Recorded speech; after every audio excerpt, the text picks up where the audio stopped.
oh my God, you're like a real person. And I'm like, as opposed to what? What is going on, L&M family? So glad you're back. And you probably noticed there's been an uptick on the number of episodes that we've been releasing. And so glad that you came back because, or maybe if you're not ready for this, hold on to your seats because what we got today is an expert or somebody that is serving the world in a pretty unique way when it comes to AI systems and business strategy. Like you already know, you've been hearing about it, you're curious. We got somebody that knows what the hell they're doing with the thing, and I ain't that person. It is our guest. She brings 30 years of experience from all kinds of industries, including the nuclear space, construction, healthcare, medical, legal, lots of stuff here, folks. So hopefully I'll do a good job in getting some good nuggets for us. Her name is Miss Phyllis Winters, and she is your guide, and she will be our guide to business and tech Zen, which I'm super eager to hear about this Zen stuff. But before that, if this is your first time here, you're listening to the Learnings and Missteps podcast, where amazing human beings just like you are sharing their gifts and talents to leave this world better than they found it. I'm Jesse, your selfish servant, and we about to get to know Miss Phyllis. Miss Phyllis, how are you? Hi, Jesse. I am great. Thank you so much for having me. Oh, I'm ecstatic. So, folks out there, if you know me, you know I'm kind of crazy and I just do stuff on a whim. Miss Phyllis is one of those super courageous characters because we're a part of another group that we're doing and learning cool things. And I said, hey, if you want to be interviewed, click the link. And she signed up and bam, we're here. And so I got to read what your motto is, Miss Phyllis. And I'm curious, and I know that the L&M family would love to know this answer. Why does the impossible take just a little bit longer? Mostly because there's usually an extra step or two. My whole reason for being is to solve problems for other people. And I am a master problem solver. And I solve problems in business, in technology, in AI, in strategy. I just solve problems. It's kind of my superpower. And my motto is the difficult I do right away, the impossible takes a little longer. And that's just because there's usually one or two steps in there past the difficult that makes it take a little longer. Oh my goodness. Okay, so we're going to talk some problem solving talk because I have a similar affliction. I take it that when you're helping and serving people with a problem and you have an idea or solution, the response is that's not possible. We can't do that. Do you face that quite a bit? I do, Jesse. And not only do they say it's not possible, they say they've already been told it can't be done. And when somebody Ooh. says it can't be done, that's like waving a red flag in front of a bull. And I've like, over 30 years, I have never, ever had to tell a client it can't be done, ever. So when someone Wow. tells you it can't be done, that just means they don't know how to do it. Okay, and so what is it about problems? Because right now we're talking about problems generally, but what is it about problems that attracts you or motivates you to give them so much energy and effort? Well, it starts way back when I was very young. I'm the oldest of six children. I grew Ooh. up in a very chaotic, toxic home. And as the oldest, I was the leader. I was the substitute mom. I was the problem solver. And the Mm. way we learned to cope was basically Phyllis learned to cope and taught the little ones that we can get through this. And I would always go for what's the worst case, and then we would prepare for the worst case. And then if it was just bad and it wasn't worst, we would go, woohoo, we have a win. That was great. So we kind of developed that mindset very young. And because I was kind of the adult in a lot of situations where I should have been the child, I learned Yep. how to just do a lot of things really early. And because of that situation, I'm the oldest and my sister is the next one, she was into dolls and she would play with dolls and she'd play house and she'd do tea parties and all that. And I'm like, I just changed diapers and I just did laundry. And I have no interest in playing house, but what Mm. interested me was puzzles. I loved doing puzzles. So she's playing with her dolls, I'm doing puzzles. And I think that was the first iteration of me realizing how good I was at solving problems. And then it just grew. And as I became a senior in high school, my father sat me down and said, "Hey, you got to get out of these college prep classes. You've got to take a typing class so you can get a job." And I just looked at him and I said, "No, I'm going to go to college." He goes, "No, you can't. We can't afford it." And just looked him right in the eye and said, "I'm going to do it. I'll figure it out." And that was like really gutsy at that. I was 17 and he was Sure. kind of an iron fisted father. And he Yep. just looked at me and he goes, "Okay, well, you're going to wish you had a typing class." And in those days, I was blessed because you could get grants and loans and scholarships and college work study. And I was able to just cobble it all together. And I'm living in a little tiny town where I had never even seen an airport before. Oh, And all of wow. a sudden, I'm flying to a state to have an interview at a college. I paid for the airplane ticket. I ended up getting scholarships and loans and grants and things. And I went to college as the first person in my family ever to go to college. And then another problem was I came with the student loans. So at the end of Yep. my sophomore year, my advisor said, "Okay, so let's look at, oh, okay, so what, you're in computers?" He looked right at me and he goes, "There's no jobs in computers." And parenthetically, what he meant was for girls. And Right, I just, right. my face drained white, and I went, "Oh my God, I have school loans. Where's the money? What do I have to, where can I make money? I've got to be able to pay them back." And he said, "Well, accounting." And I went, "Oh, good. I'm a math person. Numbers are numbers. I can do accounting." So I did a 4-year accounting major in 2 years because I needed that. I love accounting and I am a CPA. I retired from active CPA-dom, but you have Yep. that knowledge forever. And that was kind of how I justified it to myself. I was like, well, whatever I do, every business needs accounting. So this isn't Yeah. all bad. Yeah. And so Backup. that's Yep. how I got into that. But I had majored in computer science and he told me, "Oh, there's no jobs there." So that was Yeah. two major problems in my life solved. And so by then it was just second nature to me. I didn't realize that it was a special gift.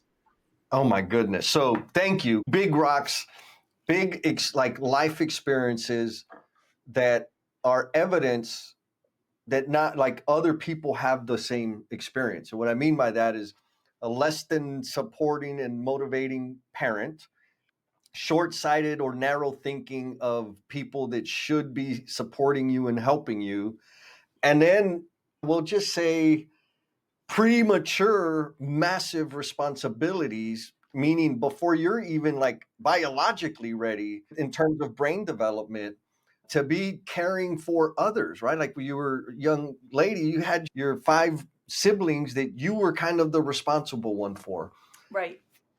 These are common human experiences. And the reason I want to point that out is for like the L&M family member out there listening to this, like you're not alone, man. It's tough, sure, but you're not alone.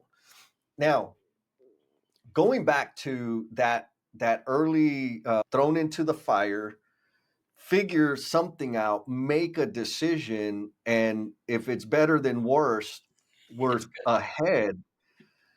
I think I love that, right? Is it better than worse? Because Yes. some people might say, "Well, that's low standards." Like, sure, depending on where you are on, well, I'll just go and say on the socioeconomic status. Because when you're broke and hungry, better than worse is pretty damn good.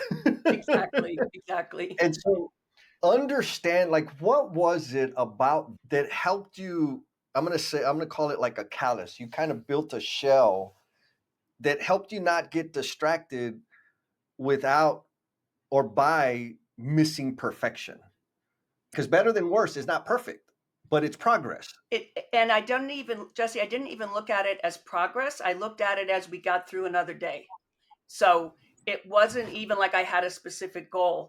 The goal was to get us all through today with nobody getting beat up, nobody getting hurt, nobody having no clothes to wear to school tomorrow, nobody going hungry. And when they were young, no babies in dirty diapers. So it was like a day by day thing. I did not Hmm. have a long term plan at that point. When I Right. was 7, I was the oldest of 5. Whew. And so my days were full, and I was going to school, and I'm pretty smart cookie. So I was doing really well in school.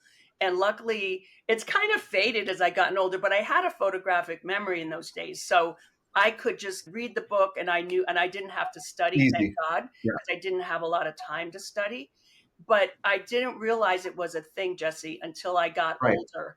And then all of Sure. a sudden, everybody's saying, like, how did you do that? I'm like, how would I not do it? Because I felt so much dependence of my siblings that, like, somebody's got to drive this bus and you're the older one, so it better be you. It was their attitude. So it wasn't a long-term plan at all. It was just a daily survival. Well, thank you. And I think that's ultra, ultra important because I know, and where you're at today in this universe is evidence that sometimes day by day is what it is, but it's like the value of that. It's an enormous number of repetitions to discover and we'll say embrace the fact that you can figure it out. And so then looking back, and I'm sure this wasn't what was going through your head, right? Because similarly, you and I have very similar paths. But I can look back and say, hell, I've worked through tougher stuff. Like I figured it out. Then I kept when I kind of had that realization, then it was like, okay, I can be thinking more than just today. I can think about the next 3 days. I can make decisions that have broader impact for a week, for a month, for a year, for but the foundation is the evidence that I can overcome the challenge. We want to do the L&M family member shout out. And this one goes to my buddy, Mr. Jim Gontorius. Jim, you've been a massive and fierce supporter. A lot of the things that I get my hands into, and I appreciate you taking the time to make this comment. Jim says, I don't know how you do all the things that you do. We can't thank you enough for what you have done, not only with the last event, but over the last couple of years. Without the do the damn thing thought in my head, breakthrough builders may have never happened. Your ripples of impact travel a lot farther than you may think. Mr. Jim, I'm getting allergies over here. I'm getting a little teary eyed. I appreciate you leaving that comment. I appreciate you letting me speak into your life and also for you speaking into my life. And folks, L&M family, you already know. Leave me a comment, send me a DM. It doesn't have to be positive and lovely. It could be something that bugs you. All of them are signals to me that at least one person is listening. And it gives me the opportunity to shout you out in a future episode. And I May not be. have. It's not just that I can, I've done it. And Yes. the one thing I'll say that I ever even considered of the future was when things were really bad. And I remember feeling this very young. I would say, am I even going to remember this in 5 years? And if so, I better pay attention. It's just noise. Let's just get through the day. So It's that realization came to me more around like age 10, 11, where I was like, yeah. hey, like all this stuff, like I can't deal with it at that level. So I learned to say, if this is something I'm going to wish I'd attended to 5 years from now, then I'm going to do it. But if I Yeah. won't remember it, I'm not going to stress. It's static. I love that. Solid, solid mental model to like focus on what's important. Now, you mentioned puzzles. Guess what? I love puzzles. Me Like too. absolutely. I haven't touched one in years because I gotta like I can't stop. Like it consumes me because I'm obsessive. I got issues. Anyways, But they clearly relationships. serve you well, your issues. So I wouldn't kick them They out. do. Yes, ma'am. 100%. They are beautiful, glamorous, glorious issues, and I got plenty of them. And they have issues too, so it's all good. In terms of like puzzles, what did you see? Is there a thread between the puzzles and computers or technology for that matter? Absolutely. Yes, you just hit the nail right on that. Yes, absolutely. Because a puzzle is looking at something that looks horrible, it's a mess, and then straightening it out and making it be something. And if that Mm, and I loved programming like from high school. Our first computer in school was in my senior year, and I started programming in high school, and I was like that geeky, nerdy kid, like everybody else was like, and I was very excited about it. And what it is, it's a different kind of puzzle. It's that you look at, well, what is it you're trying to do? break it down into the steps that it takes to get there. And now, how do you tell a machine how to do that? And the Mm, puzzle part of it is there was trial and error. And in those days, debugging was like a nightmare. Nowadays, debugging is really simple. But in those days, debugging could be like literally an all day thing. So yeah. it, all of my puzzle solving skills made me have less iterations when I was programming. I didn't have to go through as much Mm. debugging because of my puzzle mindset. I was able to get it organized and make it clear before I started doing the actual programming. So that really paid off my puzzle skills. Okay, so I mean, looking back, you can see that, right? You probably didn't say, "Man, I'm great at puzzles. I should do computers." No, What was it about tech or computers that captured your attention? my dad was a lineman for the telephone company, and his job Ah, was climb up the poles and run the lines. And so he was always doing, and he was splicing and this and that, and he would talk about it. And then at home, he was funny because when he would fix something, it was kind of really funny. And this is where I think some of my puzzle skills came in. If, let's say, the toaster broke, he would take the toaster apart, go, "Oh yeah, I see what it is," and he'd put it all back together, and there would be parts left over. And I would look at him and mm. go, "Dad, what are these?" And he go, "Ah, you don't need them." Really? So That's not important. yeah, that's not important. Exactly. So I watched that and I was like, yeah, I'm pretty sure those are important. And through that, I started looking at that type of physical and electrical things. And I Mm, just naturally, for some reason, had an ability to do cabling of all things.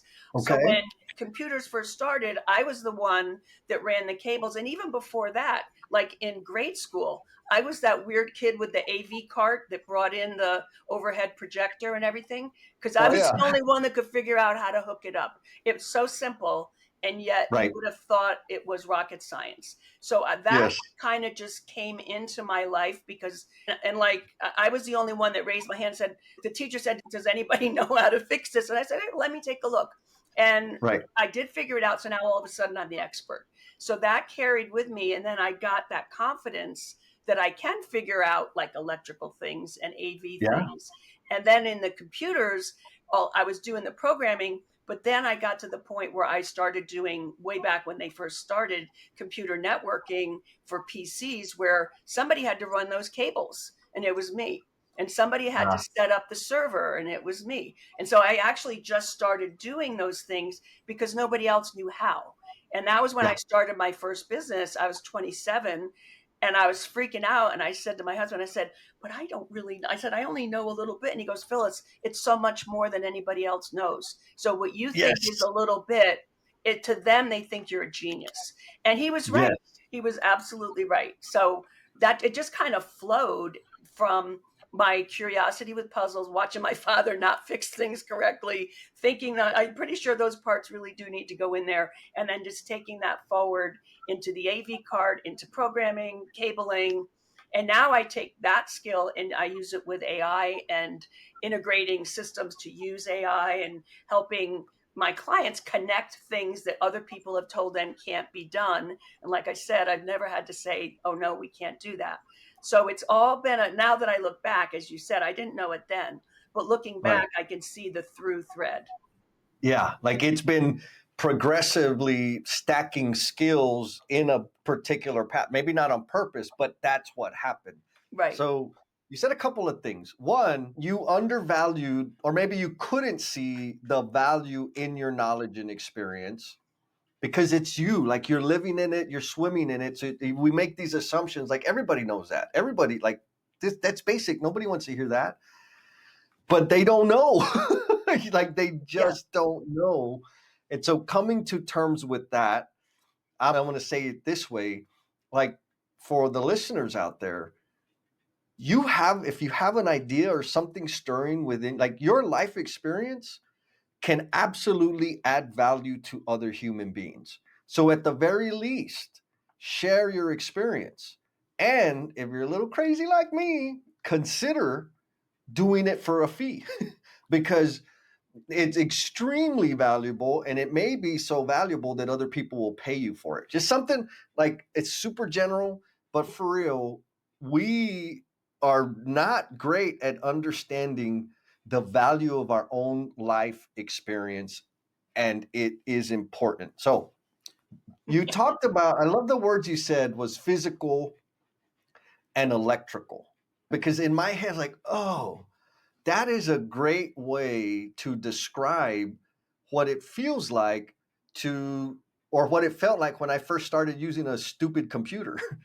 Like, everybody knows, my career path was, I was supposed to go to college because why? Because everybody said I should, to go be an engineer. I didn't know what the hell an engineer was. I got a summer job on a job site and I loved it. And also, I didn't want to go and read more books, do more writing, and mess around with the computer. So I started in construction. Well, fast forward today in my business, there ain't nothing I do without a computer. But, anyways, back to when I first started messing around with the damn computer, it was a new engagement. It was a new dance between the physical and the electrical. Right now, computers way more than like it's programming and all those other things. I just love the way you said that. I was like, well, yeah, that's exactly what it is. It So, is. And with the computers, it's obviously it's electrical, but it's even more of it, almost like a mind. Yeah, the electrical has to be there, but your mind has to connect to the computer, and the computer has to connect to your mind, not physically. I'm not talking about the neural right, link chip or anything like that. I'm just talking about the way you interact with the computer. And I always say garbage in, garbage out. Remember, it really, even with AI, it still doesn't really know anything about you or your right, business or your situation or your clients or your message or your offer. It doesn't know any of that stuff. So while it's brilliant at general stuff, it doesn't know you. So, right. and back when I was a programmer, way back when, we would say garbage in, garbage out, which means if you write a sloppy program, you're going to get sloppy results. And now with Sure. AI, that's still true, but on Same. steroids. Because Oh, yes. some people will sit down to AI and just ask a vague question like they would at Google search, and then go, well, I don't know what all the hype is here. This is the same as Google. And because they're not giving it good prompts, they're not asking it. Right. And when you do a prompt in AI, it's not just a question. You have to give it context. What is the purpose of what we're doing? Give it a role. Tell it you Yep. are an expert at whatever it is you're working on, and you are experienced in writing blah blah blah. Here's an example of one that I like. I want my output to be 3 pages long or 3 paragraphs long, and I want it to be light-hearted yet helpful and instructional, but not too professorial. Now you put that prompt in, and you're going to Yes. get something that I always say it's 80-20. It's 80% there. So you're Yes. starting with a first draft that is 80%, you can use it. Now, some people, I don't agree, will just take that 80%, call it good enough, Copy and use paste. it. Right. No, you shouldn't do that. Take it as your first draft, do your magic, put the other 20% in, and then it's the finished product. Oh, yes. And you kind of just described my whole experience with AI because I was like, this is stupid. And then I got clear, like I could give it context, I could give it specific direction, I could articulate what I want the outlook or the output to look like. And I was like, whoa. And so it's funny. One of my exes, because I have a bunch of them, Phyllis, believe it or not, told me this a few years back. She's like, Jess, I think you're probably going to find somebody that you can have as a lifelong partner. And I'm like, really? Is it because I'm so accomplished now and I'm not a freaking goofball anymore? It's like, no, it's because of all the advancements they've made with AI. I'm like, oh, ouch. That's a really good one. I just need to get the right prompt and it'll be great. Anyway, sorry for that. Well, and Now, speaking about AI, Jesse, if any of your listeners use AI or are trying to dip their toe into the AI pool, the thing I tell my clients is remember that AI, like I said, doesn't know anything about you or anything around you, and to treat it like an assistant. If you just hired a new office assistant or a new apprentice on a job out in the field, you wouldn't just say, "Here you go, do this." You would train them. You would tell them, hey, this is the way we do it. You might have done it a different way the last company you work for, or maybe you're just out of school and this is your first gig, but this is how we do it. This is what's acceptable. This is what's not acceptable. This is Yep. what's expected of you. This is our client, or this is the job. This is our claim to fame. This is what we do. And then that assistant could actually be helpful to you. You would never, Yes. ever have that new assistant give them that little spiel, ask them to do something, and then just pass it off as your own without checking it. But a lot of people do that with AI. So, my main mantra to people starting with AI is think of it as a new assistant. And how would you train that assistant if it was a person instead of AI? Yeah, be explicit. I mean, that for me, it's that be as, and it has whatever the intelligence or the programming that accommodates maybe vague and verbose description. Like it can distill what I'm trying to say. Cause there's times where I'm like, I know what I want, but I'm going to say it this way. And I'm like, okay, you understood. Good. Let's keep on rolling. But so there is an investment, tremendous value in it. Right. And then for me, like I never copy paste, not because I'm very ethical, but because it always comes out way smarter than what I would write. So I have to go in and dirty it up and dummy it up so people won't know that I'm using AI. Now, But Jesse, you could actually, and I help my clients actually teach it your brand voice, to teach it to sound like Jesse. It's easier to do that, easier to do than you think. And once you do that, then it's going to be whatever you want it to be. And let's be honest, sometimes you, depending on if you're making a presentation to an audience of people, you know where they're coming from, it can be at their level.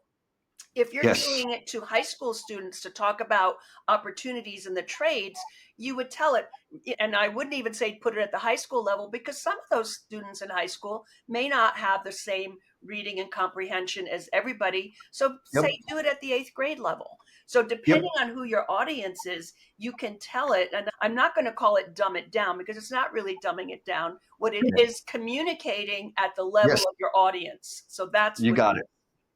Yeah, make it easy for everybody to understand it, 100%. Yeah. Now, what I'm picking up on what you've shared so far, Miss Phyllis, is that you're always kind of on the front edge of things, the leading edge.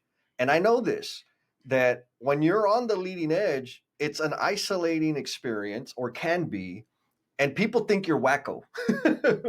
So there's that. Plus, you were in an industry that I can only imagine back in the day when you first started, even during university, that you were probably one of very few women in that situation. In most cases, Jesse, I was the one, or on a good day, there would be two women, and the Yep, rest was all men. And then all my clients were all men, because in those days, women just weren't that was in it. those Yep, those roles. And all I could say is two things. One, I spoke their language because I did understand their business. I did understand what they didn't understand about their tech and their software and their network and all that kind of stuff. But two, I am an absolute raving NFL football fan, and I love the game. I'm not just one team. Yes, I always have a team that I would like to see win, but I follow all the teams, all the guys, all the and I know. Oh, and I'd go into it and say, "Oh, did you see that game last night? Oh my God!" And I would go into the whole thing, and the guys would look at me like, "You watch football?" And all of a sudden, it was like we were buddies, and now we're talking about the game. And then when you know how guys are during football season, we would talk oh about yeah, the game for 25 minutes, and then we go, "Oh yep, shoot, we've only got 10 minutes." Then we get through the meeting really quick, and but yeah, they would listen and they respected other things I said, because I wasn't bullshitting when I was talking about football. They knew I knew my stuff. And for some reason, believe it or not, that got me farther in some cases than my true professional knowledge. yeah. So amazing. And there's two core fundamental principles in what you just said that anybody can latch on to. One is find common ground. Right? Find common ground. I didn't say tell people what you appreciate. I said you find common ground. that's Right. that's the game. The other thing is speak their language. Right. Learn the language that resonates with them. I'm doing them in quotation marks. Right. Sure, it would be nice if everybody accommodated what I value and what I appreciate. And oh my God, would it not be nice if everybody would learn to speak my language? But that is an unreasonable expectation and a perfect formula for staying stuck and bitching and complaining about my situation. When I, like you did, find common grounds, an interest that they have that I share, I'm breaking through the wall. When I learn to speak their language, I'm breaking through the wall and I have full control over that. And I love how simple, practical, and impactful what you did is and how it's contributed to your career and the way you serve people now. Now, you mentioned, I feel like we slid over it, and I know there's a deeper story there, but you mentioned you started a business. Is that the same business you're doing now?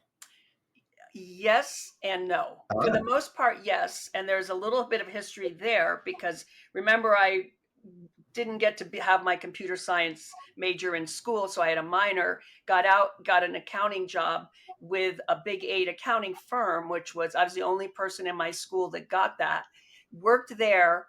And then as an accountant, got my 2 years. I only needed 2 years of public accounting to get my CPA. At that in those days you couldn't use calculators on the CPA exam. It was all by hand, and yeah, there was yeah. 5 parts, and because it was all by hand, each part was 4 hours. So I was Hmm. studying day and night. I'm like, I'm just going to go at this full bore because everybody said, oh, study for 2 parts because you needed two in order for it to count, and then you could go back and do it again. And I said, there's no way I'm doing this again. So I just studied like a crazy person for 4 months, passed the whole thing first time, the only Whew. person in my state that did that. And that got me Nice. able to get out of accounting because they made me do accounting. I got my CPA. What's next? And I ended up, I was working, I got out of public accounting and worked as an auditor in our public utility locally, and bored to tears. I went from crazy, like 12-hour days, 7 days a week for 4 months straight to the first meeting I was in for an internal audit. I got a job as an internal auditor. The first meeting I was in, and they were handing out projects. They handed out my project. Well, I went back to my desk and I had it done the end of the next day. And I went Oh, to wow. my supervisor. I said, "Okay, now what?" And she looked at me and she goes, "That was What your the hell? project until December." And I'm like, it's October. Oh my God. What am I going to do for 2 months? So they actually got me busy. And one of the things they did is they signed me up for the New England Power Exchange. We needed a representative from our utility company. And that is the New England states get together and make deals. Well, not just deals, but they plan where their plants are going to be, how Ah, distribution and transmission is going to work. And when somebody goes down, who's going to fill in the gap. So it was very complex, very much a puzzle solving thing. So I was right, perfect right, for it. And in that experience, I met the partner at Pete Marwick, who was management consulting. And after 6, 7 months of this, he stopped me at the elevator one time when we were leaving. We were in Boston. And he goes, "Hey," he goes, "you're in Connecticut, right?" And I said, "Yes." And he goes, "If you're ever going to leave, call me first. I don't want you going mm, out to the market. Call me." So I was did it maybe another 6 or 8 months. Then I called him. I said, "Hey, were you serious?" And he goes, "Absolutely." So I became a management consultant at Pete Marwick, which was great ah, and I loved it. And right about then is when the first PCs and the first Mac computers were coming out. And I watched that. And prior to then, we all had mainframes and right. you had to be a computer person in order to use the computer. To use the computer. So Yep. so I went to him and I said, "Hey, PCs came. I said, I think these PCs are going to be big. I think we're going to have one on everybody's desk, and I think Pete Marwick should start a computer consulting division, and I want to be a part of it." And he was a former IBMer, so he kind of figuratively patted me on my head. "Oh, you cute little thing. No, no, mainframes are here to stay. Like, yep. This is a flash in the pan." So I waited about 6 months and I went back and I said, "If you're not going to do this, I'm going to." And so he goes, "Oh, okay, you go ahead. Your job is safe. When you get done with that little thing, come back and you can have your job back." Well, that was Okay. decades ago, 30 plus years ago. And here I am. Right. So that through point was the same business. Now I made the terrible mistake, another one of those lessons learned and missteps, Oh yeah. is I was doing all of the programming and the software, and the computer networking came out, and I was doing the cabling, and I was doing setting up the servers, plus doing the accounting, plus doing the programming, and it was Oof. just too much. So Yeah. I hired this gentleman, and I said, look, I put him through a trial period, and he did really well. And I said, tell you what, I'm going to give you the whole networking thing. That's that's you. And I'm going to do the consulting, software, programming stuff. And I gave him 50% of the business, which was such a Ooh. mistake. So Yeah, fast but forward, in the that was moment, you just that, don't.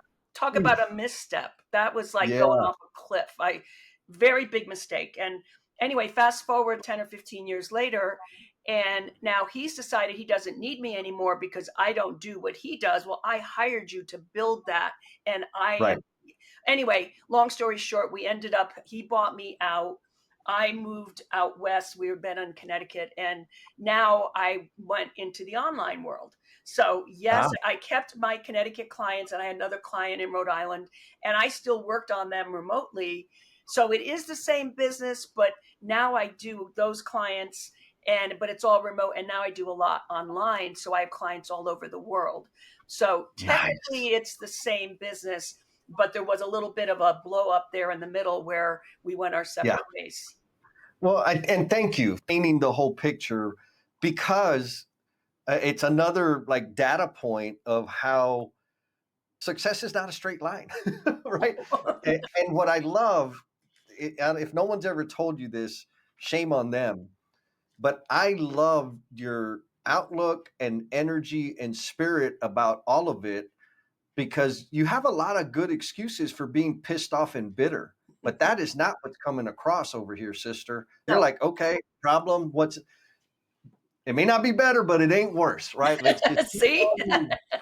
Um, That's because exactly right. that pat on the head, like I've experienced it, and it pissed me off. But you can't it's like it could be fuel, but it's dirty fuel, right? You Right. had a partner, you went and started your own business, you saw a space in the market, you said, hell yeah, I'm gonna go do it. You did it, you did all the work to freaking make it, bring it to life, and then needed help, brought somebody in to help that you brought them into the thing you created, and then they took it or Well, whatever. they We'll they just leave took it at that that. part of it and decided Right. they didn't need me anymore because that wasn't my thing. No shit, that's not my thing. That's why I hired That's you. why I hired you, fool. Yes. I'm sure that you know leaving this world better than you found it doesn't happen by accident. And I want to help you spend more time making this world better for yourself and the people you care about. So I want to invite you to the next Do the Damn Thing Time Mastery Workshop because we're going to be having some fun. We're going to be taking all those goals, those ideas, those projects, those dreams, the things that you keep putting off because of the commitment you make to work and the commitment you make to family and the commitment you make to everybody else except for yourself. When you get those out of your head and finally come up with a plan, make the space, find the time for you to make those things real, for you to actually get the ball moving on the things that are going to give more flavor and meaning to your own personal life. Check the show notes for the link. I hope to see you there. And back to the show. And so, but you've continued to okay, what's next? And folks, if for the listen for you guys listening out there, whenever you're feeling down and feel like, oh my God, this is only happening to me, why me? Come back and listen. Just replay the past 3 or 4 minutes because you ain't the only one, and you don't have to be sour about it. Phyllis ain't. Oh, So what's interesting to me is we've talked a lot about your technical expertise and the way you see problems and appreciation and we'll say what's the word accomplishments in with regard to tech, but you also have this very relatable engaging human personality which is extremely, at least from my experience, it's a very rare combination. Has anyone told you that before? yes, they have. And again, like you said earlier, It's always been me, so I don't realize it's unusual because Yeah. that's just the way I am. But I have had many clients say to me, "Oh my God, you're like a real person." And I'm like, as opposed to what? As opposed to C3PO, I Yeah, guess. exactly, exactly. Oh, that's hilarious. Well, hopefully this will help, Phyllis, because most people, I get the opposite. They're like, "Man, you're a freaking robot, Jess." Oh, I'm trying here. Anyhow, so you had the deal. The guy said, "I want my thing." He bought you out, and then you dove into the online world. Is this when the business tech Zen awakening happened? Really, that was the embryonic stages because my first online thing, all I really did was take my consulting projects for tech and IT and programming and accounting and just do the same thing I had done brick and mortar and do it online. Got And it. so that was just continuation of what I've always done, just in a different way. And then I had got into a program where somebody convinced me that, oh, this dollars for money thing, you shouldn't be doing that. You need to do a group coaching thing. I'm like, but I don't really coach. I do coach my clients, but that's not all I do. Like I end up doing coaching as part of the project. So anyway, I took that bad advice, spent a whole year trying to build this group program, mastermind, blah, blah, blah, discovered what I kind of knew, but I guess I needed to have it hit me in the face, is what I do with people's systems and their strategy and their intimate parts of their business. It's not suited to group. It's not, no one is Mm, going to tell yes. me the honest truth about the terrible things that are going on in a group setting. They don't want No. to admit it in public.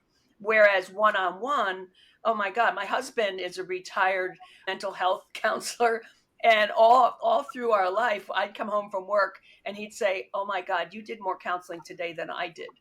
Because people would, like, I guess going back to the Yes. personality thing, people would just relate to me and tell me their worst secrets. And I knew everybody's kids' problems, everybody's marriage problems, everything. And we would just be chit chatting. I'd be doing my work and we're chit chatting. Yep. So I just got to know them. And I should have known that when I started this group coaching thing, but I didn't. I should have. And then so that petered out, and that was last year. This year, or the end of last year, I said, you know what? I'm going to go back to my project thing with the idea that there are certain things that I find myself saying to every single client. There's like training things or Q&A things that I can do in a Yeah. group setting that is appropriate in a group. No one's going to be embarrassed. No one's dirty Right. laundry gets aired. So what I've finally come to, and here's the business and tech Zen part of it, is most people are scared to death of tech, scared to death of AI. They get anxiety and tension and stress when they think about it. And I always say, hey, no, it's going to be good. And I talk them off the ledge. And by the end, like you said, they go, oh, you're so easygoing. You make this was so hard and you make it seem so easy. It's like I Yeah. feel peaceful about tech.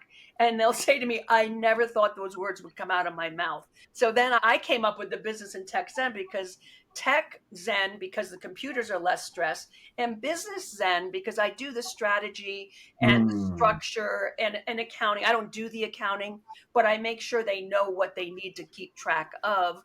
And if they need mm. help setting it up, I'll help them set it up. But so I take all those two things that are really stressful to people, their business Yep. and their tech, and I make it not stressful and I make it fun. And everybody says, oh my God, I never thought I'd say, A, this is fun, and B, I feel so peaceful. Wow. Wow. So again, like it's another layer, like that puzzle. You keep tinkering on this immaculate puzzle. What I think is profound and maybe ultra, like the superpower, you've said it multiple times, your superpower is I didn't start a business because like I understand every damn business concept and I wanted to exercise them and make them better. No, I started a business because I wanted to serve people a certain way. And then I had to learn all the other crap, accounting and taxes and billing and business development and marketing. In order for me to serve the way I want to serve, I have to learn this, or maybe not even learn it, but like make my way through it. Well, Same. you have to at least use it, Jesse. Maybe you don't need Correct. to learn it to develop it, but you need to learn Yep. how to use it. Yes. And the same thing with tech and now AI. And so what I'm getting from what I've heard you say is I got my business and I love doing my work. I love delivering the service or the product or whatever it is. But man, I know that this business stuff, strategy, all operations, tools, SOP, whatever, and AI and tech, I know I need that. I can come to you and say, Phyllis, I'm a ding dong. Here's my problem. Can you help me? And you'll let me just, Well, the oh, answer is A, you're not a ding dong, and B, of course I can help you. And like I said, I've never had to tell a client it can't be done ever. So whatever someone might have told you can't be done, or you don't understand, or you wouldn't be asking, I call BS. If you can think it, we can build it. damn, that's what I'm talking about. Oh, so again, a lot of parallels. What I get is sure, Jesse, in a perfect world, right? Yeah, that works in a perfect world. Yes, we'll accomplish that in a perfect world. And my response is no, not a perfect world. In the world that we are creating. They're like, you Exactly. always pick something to sound like, man, like we're gonna make it happen. We can figure it out. We can make it happen. Now, I'm not an AI guy. I'm not a tech guy. I can hook up a monitor to my computer. I know how to plug in the HDMI cable, and that's about the extent of it. But one thing I want to point out, folks out there listening, the way you described how to do a prompt, like you gave an actual example of a prompt. So, folks, go back and if you're maybe disappointed, or we'll just say if you're AI curious, go back to that section because Miss Phyllis did a whole lot more on that little section than what I've heard on hours and hours of content on YouTube about AI. Because they say it's about the prompt and you got to train it. And like, they're like, okay. But you gave a very precise example of what the context should be, what the output should be, what the direction should be, what the What the frame, role do the you want role. AI to play? Yes, yes. So thank you for that because I know how valuable it is. And folks, save yourself hundreds of hours. Just go back and replay, listen to that part that Miss Phyllis said. Now I'm gonna maybe push the edge a little bit here. Is there another nugget or two that people can like latch onto in terms of leveraging AI besides just asking it for locations to go eat? Yes, and let me start with one tool that is completely beginner user friendly, and it's called Notebook LM, and it's done by Google, and the address is notebooklm.google.com.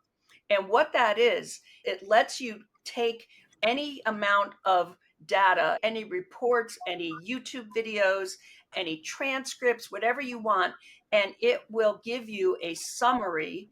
It will also build you a mind map. It will give you FAQs for whatever the subject is. It will give you an executive summary. It will give you a study guide with questions and answers. So, if depending on what you're doing, that is going to take things that you already have and make them into something amazing. And that Mm. is not really using prompts. You can prompt it and say, okay, now can you help me do this, that, or the other thing?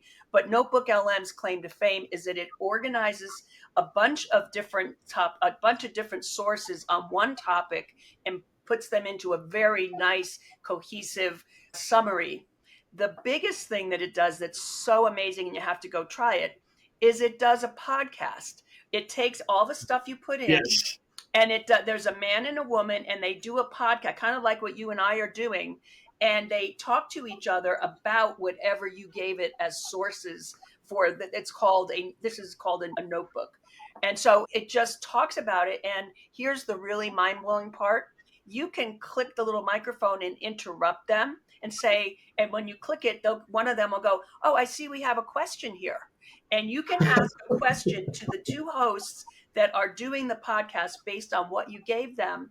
They will bring you into the conversation and answer it in real time. and you become a guest on the podcast that they created. And it Wow. is mind blowing. Now, two applications for that. One is to take stuff that you're interested in, or maybe you're going to do either a presentation, or maybe you're creating a document or a course or something. You can take all the sources that you would normally use to research it, pump it in there, and then get all that good stuff out. One of the things that I do that I find really useful is when I go to a workshop or a webinar or something, I will record it so I have a transcript on my Otter, or if it's on Zoom, it'll be in my Read AI. But I get the transcript of whatever the thing is, and I put just that one source into Notebook LM, and it gives you the best notes. Yes, all of Yep. these transcription companies do give you transcript summaries and what have you, but this is like meaty and very detailed. So that's a really strong AI tool for people to kind of get started with. And My God.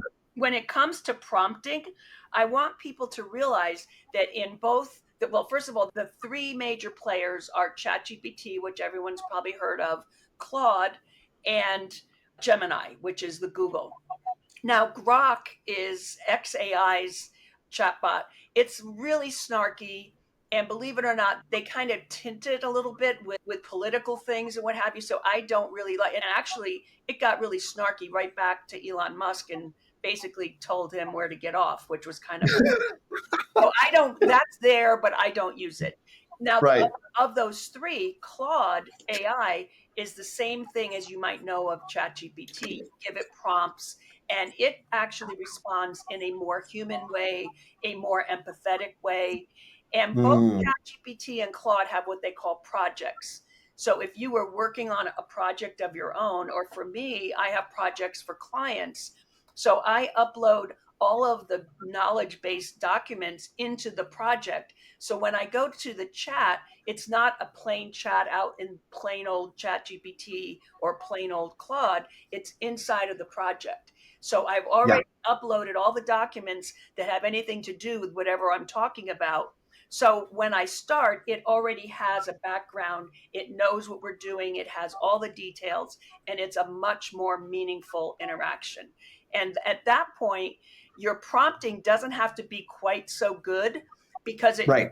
the background, but you still need to tell it the context of what you want, why you want it, what its role is. But you don't have to give it so much information in each particular chat because it has Yep. all that background right in the project. Oh, I love, and I'll add one. You demonstrated the LN, what did you call it? The Notebook Notebook L, LM. Yeah. yeah, Notebook LM. And I was like, I've heard about it. Oh, you could put all kinds of stuff in it. I'm like, and I could do the same thing with chili. Like, I Yeah. don't get it. And then what? And then what? But what you showed me, I was like, oh. And so It's right now, amazing. this is where my understanding with AI is it's a fabulous tool to distill data and information rapidly and serve it up in a way that I want it to be served up. And the Exactly. now that's, and I also know that's probably like middle school level. There's all kinds of things that I don't know, but that right now is saving me hundreds of hours on a lot of stuff. And Now, Jesse, it doesn't really matter what AI is capable of because it doesn't apply to you or to me. What matters right. about AI is how you can use it in your life and how I can use it in my life. Can it do a Yes. gazillion other things? Absolutely. But I don't need to do those other things. Right. So I don't let myself get all off track with all the stuff that I'm not using it for that it's capable of. I find what I can use it for that is going to help me, my clients, my business, and I make sure that I use that as well as I can, and the results are amazing. Yes. And particularly, I believe, and I think you know this because it's kind of your business, right? It is extremely valuable for coaches, consultants, for solopreneurs. It's that leverage, it's that tool that can take your game, your business game to the next level. Like it has a tremendous amount of business value. And so the business to and tech zen, is that the name of the business? Is that No, the tattoo everything my together. business name is Tech Mastery Coaching. That's a DBA underneath my LLC because I'm in the Sierra Nevada mountains up near Lake Tahoe. So the umbrella company is High Sierra Info Systems, and I named it way back when I moved out west when my partner bought me out and what have you, and I hadn't come into this world that I'm in now. So a Right. couple of years ago, I got the Tech Mastery Coaching and Tech Mastery Consulting, and that's really the brand name that I use out in the world right now is the Tech Mastery Consulting and Coaching. Nice. So is there a particular audience that you love to serve that also gets great results when they spend time with you? The type of clients, and this is from 8 years of effort here, the type of clients that I really enjoy the most and I think get the most out of working with me are business owners who are ready to go to the next level. If it's a product business, they want to add a new product line, or they want to, if it's a service business, they want to add a new service. If it's a coach or a consultant, maybe they've outgrown their current audience, or their audience has done everything that they got available. And now their audience is saying, hey, what's next? What can I do with Two you more. next? Yep. And most of my clients, they just get to the point where their business is doing great, but now they're getting, I don't want to use the word bored because that's not the right word, but they're ready to peek their head up and look over the horizon and see what's next. So what Yeah. I thrive in that situation from my whole life, as I've told you, I'm Right. really Yep. good at adapting. I'm really good at taking what we've got and making it even better. So that I really love doing that. And I help clients in the coaching and consulting spheres the most. And I help them, first of all, see what is that next thing that they want to do, and then do some market research, see where the gaps are for their competitors in this new thing, and make sure that what they're offering fills those gaps. Then Nice. really getting their niche straightened out, because now their audience and their niche is more than it used to be. So we have to examine it and find out, is it scalable? Is it profitable? Is it something that people want? Is it something that people will pay for? Is it something that you can do easily? And is it adaptable? Can it zig when the market zags and those types of things? Right. And then now your ideal client has probably changed too, because the people you were Right. selling to before, they might come along with you, but there's more people out there that would not have come to your previous offer, but they will come to this one. And then how do you get that new offer? How do you make that really clear and address the things that you want to do next? And then, of course, how do you write content that speaks in that ideal client's voice for either web pages or for content on social Ads or media whatever. or for blog posts or whatever you're going to do?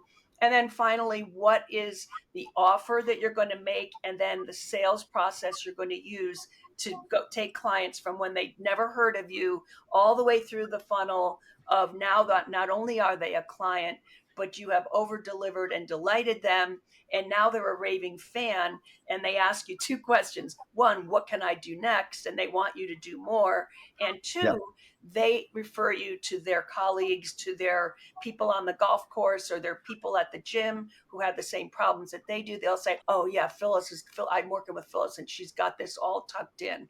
So Yep. that's really what I'm doing now, Jesse. And that is where the business and tech Zen came in, because I help people take that really scary step of, oh, wait a minute, I don't want to burn down what I already built because it's working, but Uh-huh. I kind of don't like it anymore. We don't burn it down. We just make the next level happen. And I help them. I tell them, we're not going to destroy it. We're going to renovate it. We're going to make it better. We're going to up I level. like it. We're gonna spruce it up a We're going to bit. spruce it up. Yes. I love it. So, folks, if you missed it, if you're out there and you're on a plateau or on a launching pad, ready for the next step, Miss Phyllis will help you take a sprucing up of the thing of your business, and it'll be a holistic sprucing of the thing. It's not going to be burning anything down. It's not going to be leaving this and that and whatever. You're going to help them set the systems in place, do the thinking, do the research, so that they And get the go strategy, to Jesse. It's the and the strategy. strategy. So many times my clients come to me with a tech problem, And when you lift up the hood and look, it's not really a tech problem, it's a strategy problem. They're Yes. trying to tweak the systems and the funnels and the programs that they've been using. They're trying to just tweak them to do the next thing. And they miss the step of they need a new strategy. They need a new Yes. structure. So the strategy is very important. And I help them with that. And you're just wasting time and money if you try to build tech on an old foundation to do something new. It just won't work. Yes. I know. I've done it. Oh my goodness. All right. So, are you ready for the Grand Slam final question, Miss I Phyllis? am. Hit me with it. Oh, I'm so excited because just your whole journey of being having massive responsibility as a very young girl down a career path that very few people with your situation have been through, and the way you're serving now, you evolve so rapidly and with such an amazing attitude and energy about it. I think your answer to this is going to blow some people's socks off. So here we go. What is the promise you are intended to be? The promise that I am intended to be is the vehicle and the guide to people who can use the gifts and the skills that I've been given. And going back to your ripple thing, I think what I am that pebble that goes in and the ripples go out, and I help my clients, then they help their clients, et cetera, et cetera. So that's what I see my role as, is helping other people so that they can help other people. And I have a whole big basket of skills that I can help people on, as you said, a holistic level. I can help them do everything, and they don't have to have a finance person and a tech person and an AI person and a strategy person. I wear all the hats, and that Yes. lets me be more effective. And it's easier and less expensive for my clients because it's all in one place. And I get to make that impact on their world. And I know then they're making impacts, and it just goes out to the universe.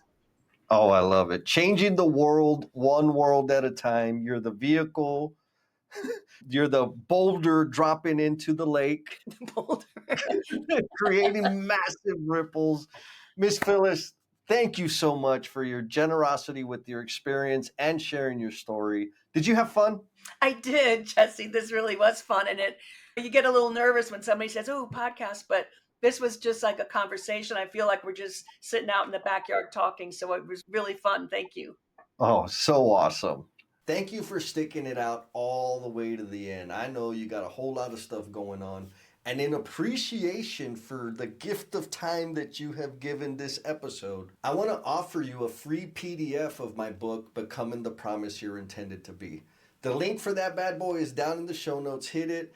You don't even have to give me your email address. There's a link in there. You just click that button and you can download the PDF. And if you share it with somebody that you know who might feel stuck or be caught up in self-destructive behaviors, that would be the ultimate. You sharing that increases the likelihood that it's going to help one more person.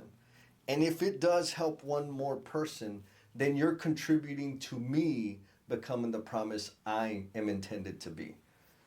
Be kind to yourself, be cool, and we'll talk at you next time.